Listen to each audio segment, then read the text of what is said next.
La tripulación de Parker Schnabel guardó en silencio el recuerdo de aquella noche durante meses, quizá porque hablarlo en voz alta lo hacía demasiado real. Fue la noche en que todo lo que habían construido, cada onza de oro, cada apuesta, cada brutal turno de 14 horas, estuvo a punto de derrumbarse en el barro del Yukón. Lo que presenciaron en aquellas horas negras hizo algo más que poner en peligro el equipo. Expuso debilidades, puso a prueba lealtades y les obligó a enfrentarse a una verdad sobre el terreno en el que confiaban que cambiaría la fiebre del oro para siempre. Empezó con silencio. A las 47 de la tarde, la radio emitió un chasquido de estática y luego se apagó. No hubo tono de aviso ni señal que se desvaneciera, solo una repentina y antinatural ausencia de sonido. En los yacimientos de oro del Yukón, el silencio nunca es neutral. Las radios son salvavidas. Transmiten instrucciones, avisos, coordenadas, pequeñas bromas que mantienen la moral firme en medio de una oscuridad interminable. Conectan las excavadoras con las excavadoras con la planta de lavado, la planta con el jefe. Cuando esa línea se rompe, el aislamiento se instala rápidamente. Mitch Blaschke lo sintió de inmediato. Años en la tripulación de Parker le habían enseñado a reconocer la diferencia entre los problemas rutinarios y algo más profundo. Los equipos fallan, las antenas se congelan, las baterías se agotan. Pero esto era diferente. Más tarde, cuando por fin habló de ello, su voz llevaba el peso de algo que había repetido demasiadas veces. He oído averías. He oído que el tiempo nos desconectaba. He oído pánico en la voz de alguien. Pero nunca había oído ese tipo de silencio. Dijo, no eran solo las radios. Era como si todo el corte dejara de respirar. El turno de noche había funcionado de forma limpia y constante. 3 excavadoras retiraban la sobrecarga del banco superior. 2 topadoras empujaban el material hacia las zonas de carga. La planta de lavado rugía a través de cientos de metros de tierra útil, bajo focos que convertían la oscuridad en un duro mediodía artificial. La operación de Parker funcionaba las 24 horas del día en temporada alta porque cada hora importaba. Cuando se persiguen totales de oro multimillonarios, el tiempo de inactividad es el enemigo. La tripulación tenía su ritmo. Las máquinas se movían en patrones tan practicados que apenas necesitaban palabras. Entonces ese ritmo se fracturó. Brennan Ruol, en lo alto del banco superior de su excavadora, lo sintió antes de comprenderlo del todo. No era solo la radio apagada. Era algo en la forma en que la máquina respondía a sus manos. Llevaba semanas excavando ese corte. Conocía las capas, la tierra vegetal, las bandas de arcilla, las hileras de grava, como los capítulos de un libro. Podía sentir la diferencia a través del asiento de sus pantalones y la vibración de los mandos. Pero justo después de una vez 47, el suelo se sintió mal, sutil al principio. Una suavidad que no encajaba con el material que había estado cortando. Un retraso en la resistencia cuando siguió la máquina hacia adelante. Tecleó su micrófono. Planta, estás leyendo. Estática, cambió de canal. Parker, nada. Mitch, solo un silbido. Ese fue el momento, admitiría más tarde, en que se le hizo un nudo en el estómago. Los fallos de los equipos ocurren. Los fallos de la red en todo un corte no. No a menos que algo haya derribado el sistema de raíz. Abajo en la planta de lavado, Danny Etheridge tenía una vista despejada de los bancos iluminados. Desde su cabina de control elevada, podía ver cómo las máquinas se movían en arcos largos y predecibles. Al instante 52, sus manos se congelaron sobre los controles. El suelo se movía. No se deslizaba ni se desprendía en pedazos como a veces ocurre con los muros inestables, sino que fluía. Todo el banco parecía ondularse bajo las excavadoras, como si la tierra se hubiera convertido en líquido bajo el peso del acero. He trabajado en minas de 3 países, diría Danny meses después, aún pálido al recordarlo. He visto desprendimientos, he visto paredes desprenderse, pero esto era como ver tierra firme comportarse como agua. Los ingenieros geotécnicos lo llamarían más tarde licuefacción del suelo, una transformación rara y violenta en la que el suelo saturado sometido a tensión pierde su resistencia y fluye como un fluido. En los libros de texto son diagramas y ecuaciones. En la vida real son miles de toneladas de tierra desplazándose sin previo aviso bajo hombres y máquinas. En el banco Brennan sintió cómo se inclinaba su excavadora. Al principio fue casi imperceptible, 1 grado o 2. Suficiente para hacerle preguntarse si el cansancio le estaba jugando una mala pasada. Luego la inclinación aumentó. La máquina de 90 toneladas empezó a deslizarse lateralmente. Golpeó los mandos tratando de seguir cuesta arriba alejándose de la falla que se arrastraba. Las orugas de acero giraban inútilmente. La arcilla que minutos antes había sido firme se había transformado en algo parecido al cemento húmedo. La máquina se desvió a pesar de sus esfuerzos, la pluma se balanceaba para contrarrestar el peso. «Ya he estado en malas situaciones antes», dijo. «Pero cuando tanto hierro empieza a moverse y no puedes pararlo, eso es miedo de verdad. Estás al máximo de controles y al suelo simplemente no le importa». En el banco inferior, Tyler Mahoney sintió que la hoja de su excavadora se hundía. No cavaba más hondo, sino que caía como si la tierra bajo ella se hubiera ahuecado. Dio marcha atrás instintivamente. La excavadora retrocedió, pero la superficie bajo él se onduló. Levantó la vista y vio la excavadora de Brennan deslizándose lateralmente. «Fue entonces cuando me di cuenta», dijo Tyler. «No era solo mi parche. Todo el corte estaba fallando. Todo se estaba desmoronando». El anterior silencio de radio cobró de repente un sentido espeluznante. Las torres de comunicaciones se habían anclado en el mismo suelo comprometido. Al desplazarse la tierra, los cables se rasgaron, las conexiones se rompieron y la red se derrumbó. La tripulación quedó aislada de la forma más peligrosa posible, cada operador solo sellado dentro de una cabina metálica, contemplando un paisaje que ya no era estable, sin coordinación, sin gritos de advertencia, sin plan compartido. Danny dio el primer paso decisivo. Cerró la alimentación de la planta de lavado. Las cintas procesarían lo que ya estaba en movimiento, pero no entraría material nuevo en el sistema. La presión de producción desapareció al instante. El oro podía esperar, las vidas no. En medio de la confusión, sin contacto por radio ni mando central, cada operador se enfrentó a un cálculo brutal: abandonar la máquina y huir, o intentar maniobrar para ponerla a salvo y arriesgarse a perder unos segundos preciosos. Esas máquinas representaban cientos de miles de dólares cada una.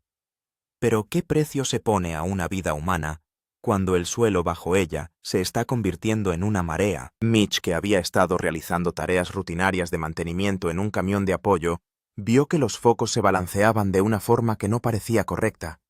Corrió hacia el corte.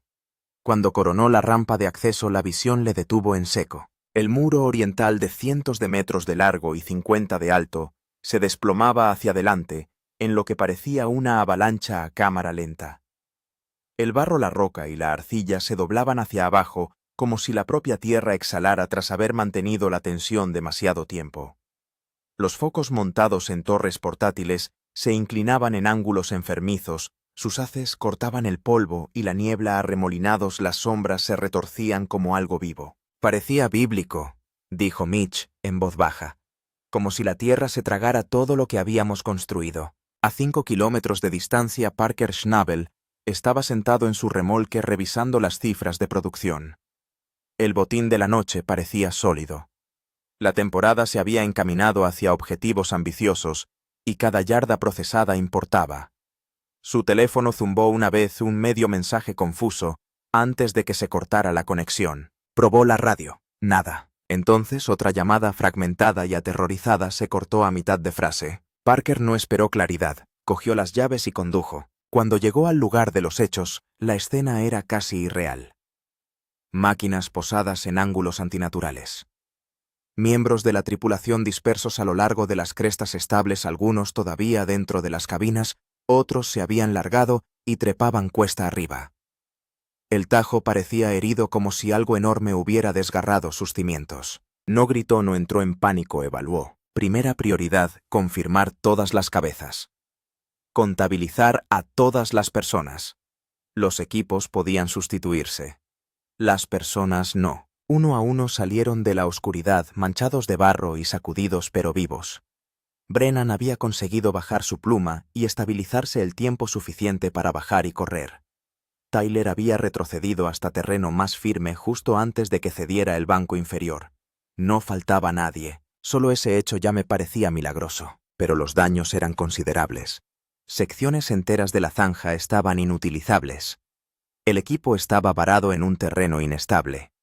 Semanas de trabajo se habían esfumado en menos de 20 minutos, y bajo el alivio inmediato se escondía algo más pesado, una comprensión que ninguno de ellos quería expresar. Habían confiado en el suelo. La minería lo exige.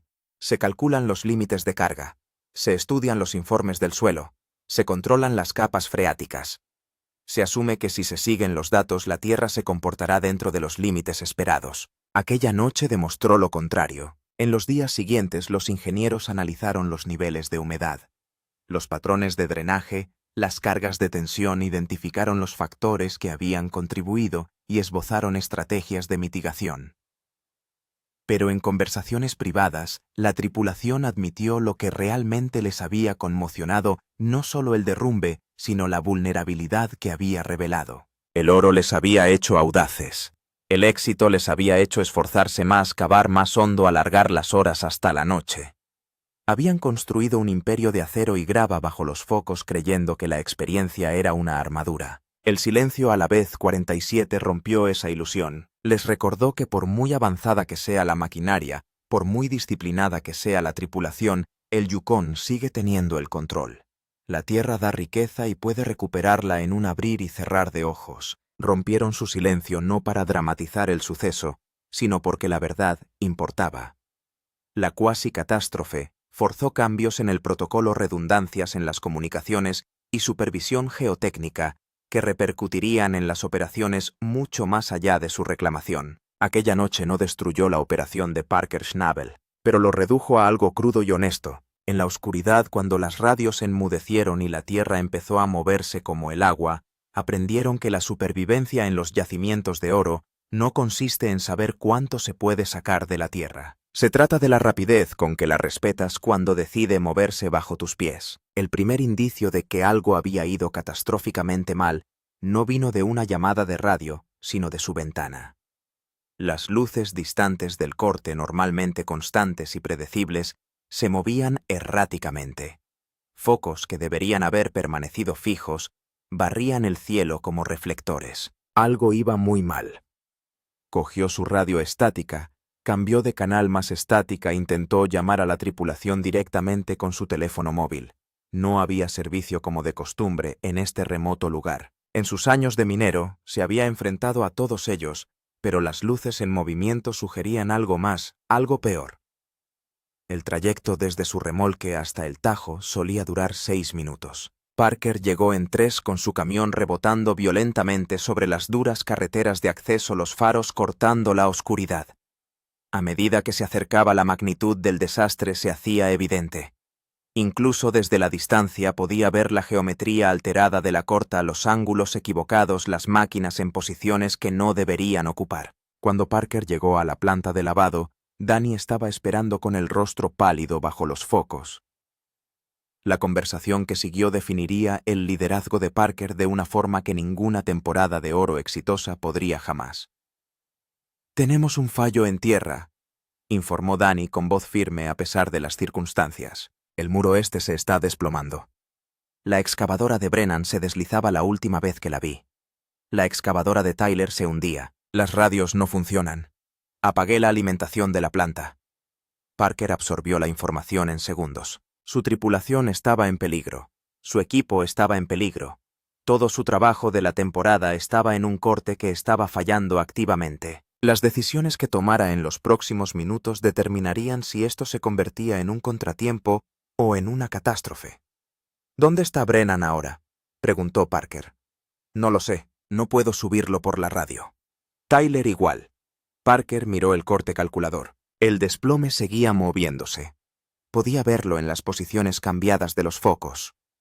Enviar más gente a una falla activa en tierra violaba todos los protocolos de seguridad, arriesgaba más vidas y podía convertir una situación peligrosa en mortal. Pero dejar a su tripulación sin apoyo, sin comunicación, sin ayuda, era impensable.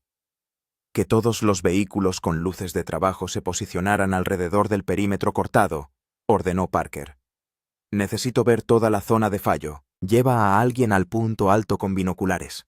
Encuentra esas máquinas. Encuentra a mi equipo. Lo que Parker no dijo, pero lo que todos entendieron, fue que se disponía a entrar él mismo en la corta. Como jefe, el dueño de la mina podía ordenar a otros que corrieran riesgos, pero Parker nunca había actuado así. Si su tripulación estaba en peligro, él compartiría ese peligro. Si había que salvar el equipo, él ayudaría a salvarlo. La decisión fue instintiva, inmediata y potencialmente suicida. Mitch apareció de la oscuridad respirando con dificultad por haber corrido. Jefe, no puede entrar ahí. El suelo aún se mueve. No sabemos hasta dónde llega el fallo. Podrías caer al vacío, quedar enterrado, cualquier cosa. Mi tripulación está ahí dentro, dijo Parker con sencillez. Ni siquiera sabemos si aún están en las máquinas, argumentó Mitch. Podrían haberse largado, podrían estar volviendo ahora mismo. Dale 10 minutos. Evaluemos. Fue la palabra evaluar la que cambió el cálculo de Parker.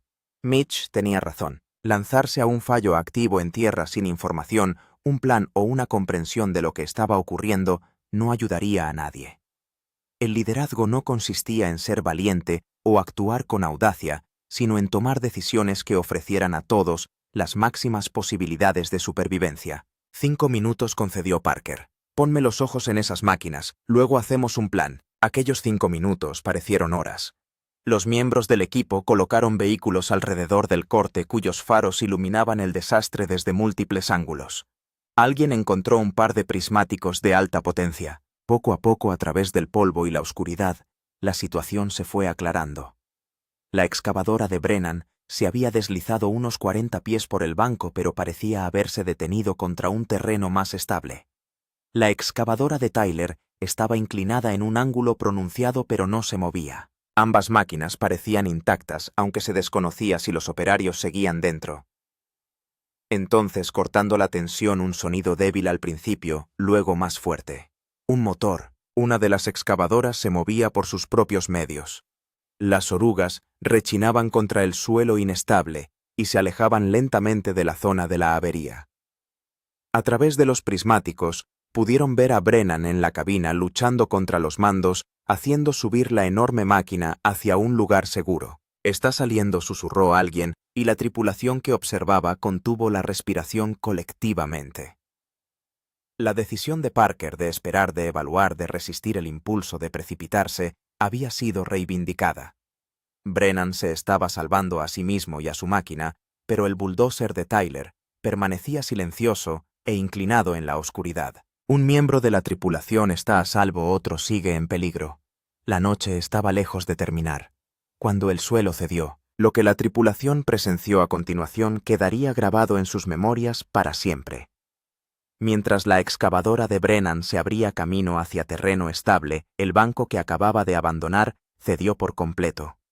No lentamente ni de forma gradual, sino en un repentino fallo catastrófico que se tragó 15 metros de corte en cuestión de segundos. Miles de toneladas de tierra, roca y arcilla se desplomaron en el vacío, llevándose consigo torres de iluminación, depósitos de combustible y el bulldozer abandonado de Tyler. El sonido no se parecía a nada que la tripulación hubiera oído antes. No fue una explosión ni un choque, sino un estruendo profundo y visceral que parecía provenir de la propia tierra. El suelo rugió literalmente al fallar una nota grave que vibró en sus pechos y les hizo doler los dientes. El polvo se levantó en enormes nubes, oscureciéndolo todo, convirtiendo la escena iluminada por los focos en una turbia pesadilla de sombras y caos. Pensé que Tyler estaba en ese bulldozer, admitió Danny más tarde con la voz entrecortada. Pensé que acabábamos de verle morir. Aquellos segundos antes de saber que estaba a salvo fueron los peores de mi vida.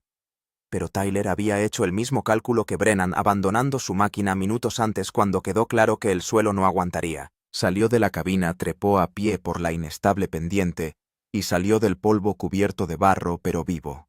Su bulldozer, valorado en más de $300 millones, estaba ahora enterrado bajo cientos de toneladas de escombros.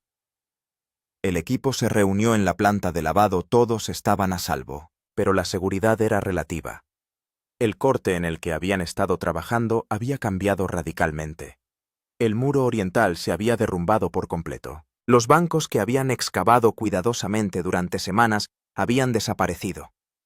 Peor aún, el fallo se extendía a mayor profundidad de lo que nadie se había dado cuenta en un principio. Capas geológicas que deberían haber sido estables resultaron ser cualquier cosa menos eso. Parker recorrió el perímetro de los daños al despuntar el alba, seguido en silencio por su tripulación. La magnitud del desastre se hizo más evidente con la luz creciente. El derrumbe había consumido aproximadamente el 20% de su zona minera activa. Los objetivos de producción que parecían alcanzables 24 horas antes eran ahora imposibles. El éxito de la temporada, las primas de la tripulación, la reputación de Parker como minero, capaz de superar cualquier obstáculo, todo ello pendía de un hilo. Pero los daños físicos, por devastadores que fueran, palidecían en comparación con lo que los miembros de la tripulación habían experimentado psicológicamente. La minería es un trabajo peligroso, todo el mundo lo sabe. Los equipos se rompen, ocurren accidentes, los riesgos se gestionan pero nunca se eliminan. Lo que hizo diferente a esta noche fue la traición del propio suelo. Los mineros confían en la tierra, la entienden y trabajan con ella. Cuando se rompe esa confianza fundamental, cuando la tierra firme se vuelve líquida, algo cambia en la forma de abordar cada turno, cada corte, cada cubo de tierra. Yo había estado en la misma situación que Brennan. Docenas de veces, reflexionó un miembro de la cuadrilla. Mismo banco, mismo material, mismo todo. ¿Por qué el suelo aguantó para mí y falló para él? Pura suerte, sincronización, estar en el lugar correcto en vez de en el equivocado en cuestión de minutos. Esa constatación, esa aleatoriedad, eso es lo que me asustó más que el derrumbe en sí. La investigación técnica posterior revelaría la tormenta perfecta de condiciones que condujeron al fallo, un contenido de agua inusualmente alto, en determinadas capas geológicas. Vibraciones debidas al funcionamiento de los equipos. La tensión acumulada al retirar el material de soporte desde abajo. Un antiguo permafrost que se había derretido debido al cambio climático, creando vacíos y zonas débiles donde no deberían existir. Cada factor es manejable por separado, pero combinados catastróficos. Parker ordenó el cese total de las operaciones mientras los ingenieros evaluaban el terreno restante. Nada de minería, nada de movimientos, nada de riesgos, hasta que entendieran lo que había ocurrido y cómo evitar que volviera a ocurrir. La decisión le costó unos $50,000 al día en producción perdida, pero después de lo que su equipo había presenciado, no había otra opción. Me he esforzado mucho por conseguir oro, dijo Parker a su equipo aquella mañana. Os he pedido mucho a todos, pero nunca he pedido a nadie que muera por ello. Hemos terminado hasta que sepamos que este terreno es seguro sin excepciones. La respuesta de la tripulación a la decisión de Parker reveló algo crucial sobre la dinámica de equipo que se había desarrollado a lo largo de años de trabajo en común. No hubo rebelión ni presión para volver a arrancar ni discusiones sobre el tiempo o el dinero perdidos. Todos habían presenciado lo mismo. Todos comprendieron lo cerca que habían estado de la tragedia. El apoyo unificado a la seguridad por encima de la producción hablaba de la cultura que Parker había construido, a veces intencionadamente, a veces accidentalmente, pero siempre centrada en las personas que hacían posible sus sueños mineros. En las tranquilas horas posteriores al derrumbe, mientras los ingenieros comenzaban su evaluación y los miembros de la tripulación trataban de procesar lo que habían vivido, las historias empezaron a surgir, pequeños detalles, momentos personales, perspectivas individuales sobre el trauma compartido. Estos relatos susurrados mientras se tomaba un café o compartidos durante las pausas para fumar pintaron una imagen de la noche que las estadísticas y los informes técnicos nunca podrían ofrecer. Las secuelas y las revelaciones. Al cabo de 36 horas, llegaron los ingenieros especialistas en análisis geotécnicos que habían investigado fallos en minas de todo el mundo.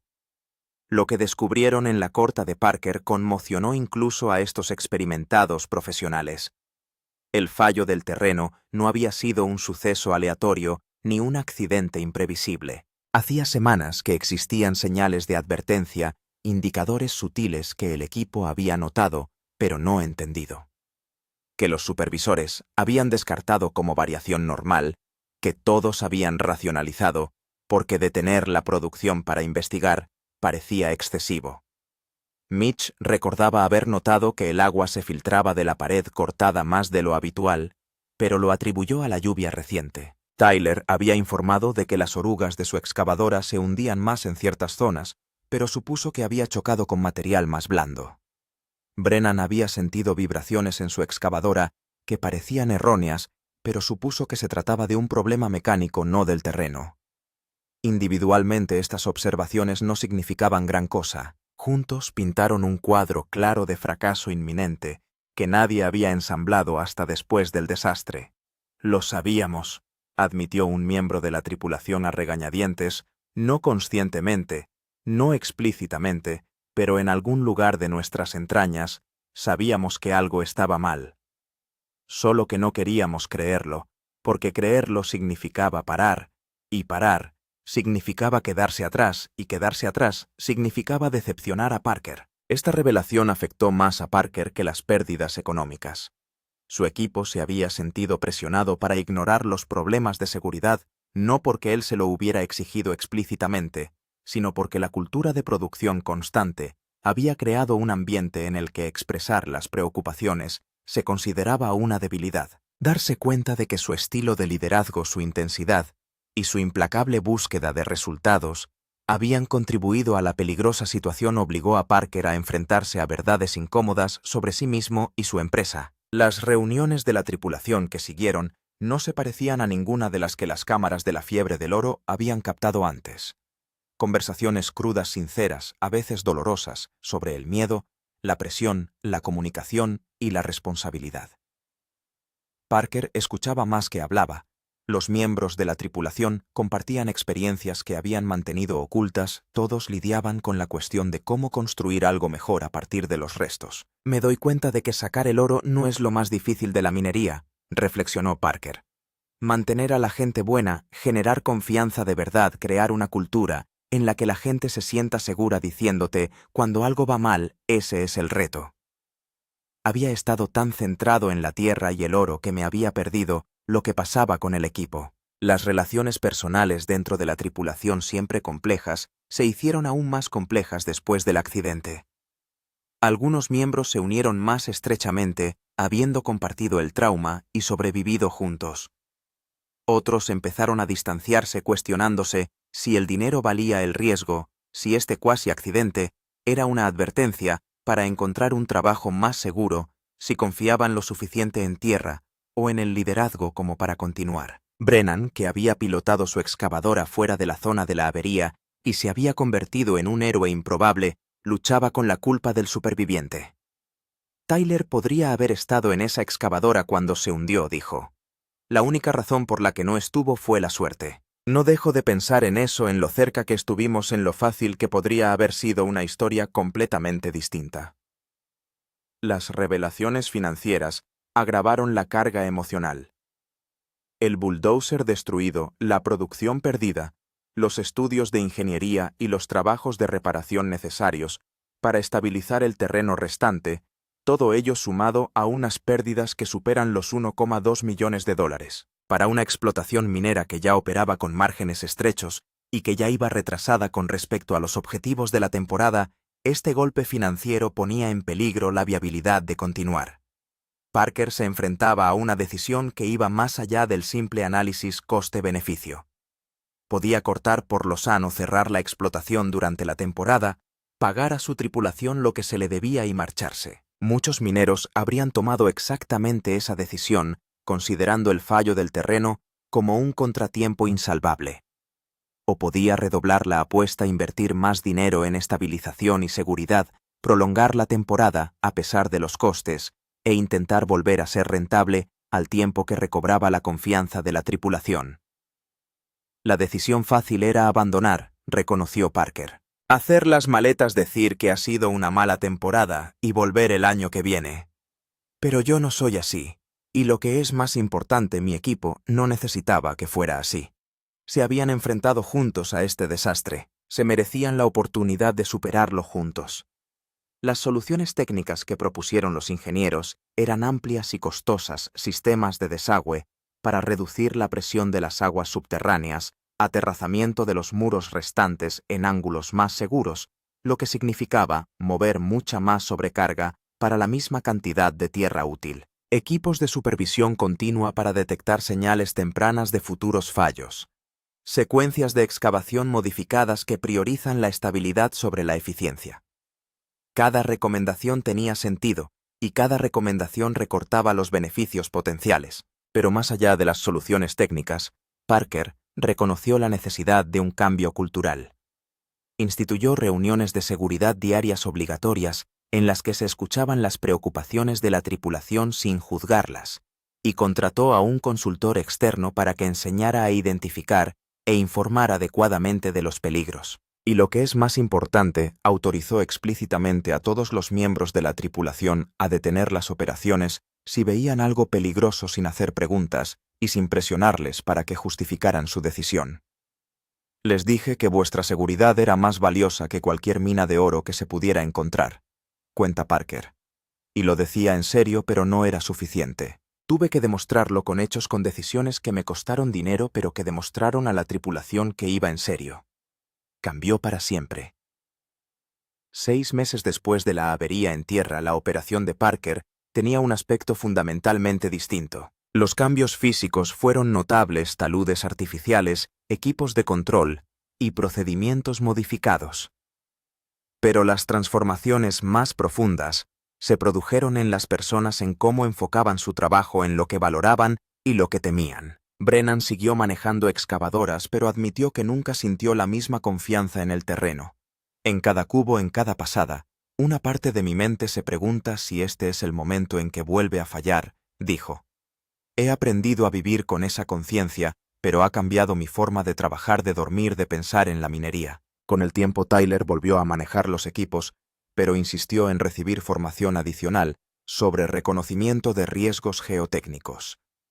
Se convirtió en el defensor de la seguridad no oficial de la cuadrilla, la persona más propensa a alzar la voz cuando algo no le parecía bien. La voz de la cautela que equilibró el impulso de Parker hacia la producción. La dinámica funcionó porque Parker la apoyó de forma visible y coherente. Danny, que había tomado la decisión crítica de cerrar la alimentación de la planta de lavado, asumió mayores responsabilidades en materia de seguridad operativa. Su rapidez de pensamiento durante la crisis había demostrado un juicio en el que Parker llegó a confiar para algo más que el funcionamiento de la planta. El ascenso vino acompañado de un mejor sueldo, pero también del peso de saber que sus decisiones podían significar la diferencia entre que los miembros de la tripulación volvieran a casa sanos y salvos o que no lo hicieran en absoluto. Mitch, el veterano miembro de la tripulación que había presenciado innumerables operaciones mineras, admitió que el fallo en tierra había sacudido incluso su experimentada perspectiva. Pensé que lo había visto todo, reflexionó. Resulta que siempre hay algo nuevo que temer, algo que puede salir mal. Pero también hay una resistencia que no sabes que tienes hasta que la necesitas. La campaña que todo el mundo suponía que sería un desastre, que parecía condenada por el fallo del terreno de octubre, produjo finalmente unos resultados que sorprendieron a todos. No porque la tripulación de Parker encontrara un oro excepcional, aunque lo hicieron respetablemente bien, sino porque demostraron algo más valioso que cualquier metal precioso: la capacidad de enfrentarse a la catástrofe, aprender de ella, adaptarse y continuar. Las imágenes de aquella noche, captadas por cámaras de seguridad y dispositivos personales, se convirtieron en algunas de las más dramáticas de la historia de la fiebre del oro. Pero lo que las cámaras no pudieron captar por completo fue la historia humana que se escondía tras el espectáculo. El miedo, las decisiones, el liderazgo, la resistencia, la transformación de una tripulación que se había enfrentado a lo impensable y había decidido continuar. El enfoque de Parker sobre la minería cambió para siempre tras aquella noche de octubre. El joven minero, que una vez se había definido por su singular concentración en el oro y su voluntad de empujar más fuerte y durante más tiempo que nadie, descubrió que el liderazgo auténtico significaba saber cuándo avanzar y cuándo retroceder.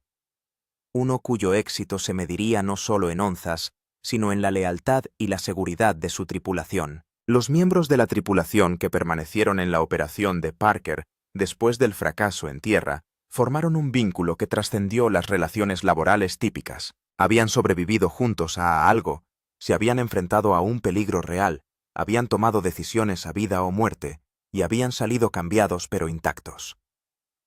Los nuevos miembros de la tripulación que se incorporaron en temporadas posteriores reconocieron rápidamente a este grupo central los que habían estado allí aquella noche, que llevaban consigo la experiencia de formas sutiles.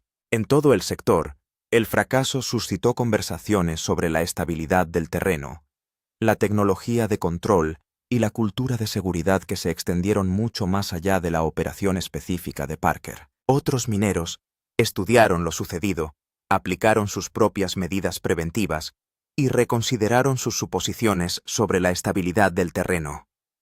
Las lecciones aprendidas en el Klondike aquella noche de octubre se extendieron por toda la comunidad minera. Para los espectadores de la Quimera del Oro, el episodio representó algo poco común, un drama genuino, apuestas reales, respuestas humanas a las crisis sin guiones, sin conflictos fabricados, sin tensión artificial, solo personas que se enfrentaban a una situación impredecible y peligrosa con valentía, miedo y determinación. La relación de Parker con su equipo evolucionó de empleador-empleado a algo más complejo y valioso. Aprendió a escuchar de otra manera, a valorar las aportaciones de personas con suciedad bajo las uñas y años de experiencia sobre el terreno. El respeto mutuo que surgió se convirtió en la base de las temporadas de éxito minero que siguieron. La cicatriz física en el paisaje donde se produjo el derrumbe sigue siendo visible años después. Los mineros que trabajan en esa corta aún pueden ver dónde se produjo el derrumbe, pueden trazar el plano de la falla y pueden señalar dónde las máquinas casi desaparecieron en la tierra inestable. Pero en lugar de ser una fuente de vergüenza o miedo, se convirtió en un recordatorio, un monumento permanente a la noche en que todo cambió, a las lecciones aprendidas, a la resistencia descubierta. Mirando hacia atrás, los miembros de la tripulación describen el fallo en tierra como un momento decisivo en sus carreras y sus vidas. No es algo que quisieran repetir, pero están extrañamente agradecidos de haberlo vivido y sobrevivido. Les enseñó sobre sí mismos, sobre los demás, sobre lo que importa cuando el suelo bajo tus pies literalmente cede. La operación de Parker Schnabel continúa hoy con más éxito y seguridad que nunca. El oro sigue saliendo de la tierra, los equipos siguen funcionando, surgen nuevos retos y se resuelven. Pero todos los que estuvieron allí aquella noche de octubre saben que algo fundamental cambió, fueron testigos directos de que la tierra con la que trabajan es poderosa, impredecible y digna de respeto. Aprendieron que el liderazgo significa algo más que dirigir la producción. Descubrieron que la supervivencia a veces depende de que la persona que está a tu lado tome la decisión correcta en el momento más importante. Las revelaciones del equipo sobre lo que presenciaron aquella noche cambiaron para siempre la forma en que Parker Schnabel aborda la minería, cómo trabaja su equipo en equipo y cómo piensan sobre el delicado equilibrio entre ambición y seguridad en una de las ocupaciones más peligrosas del mundo. La noche que la tripulación de Parker Schnabel nunca olvidará enseñó lecciones que ninguna cantidad de oro podría comprar. Su valor, su honestidad y su resistencia transformaron no solo una explotación minera, sino que establecieron nuevas normas para toda una industria. Lo que presenciaron en aquellas horas oscuras se convirtió en la base de algo más sustancial y mejor. Si esta historia te ha conmovido, pulsa el botón de suscripción y haz sonar la campana de notificación. Comparte en los comentarios tus reflexiones sobre el liderazgo, la supervivencia y el espíritu humano cuando todo pende de un hilo.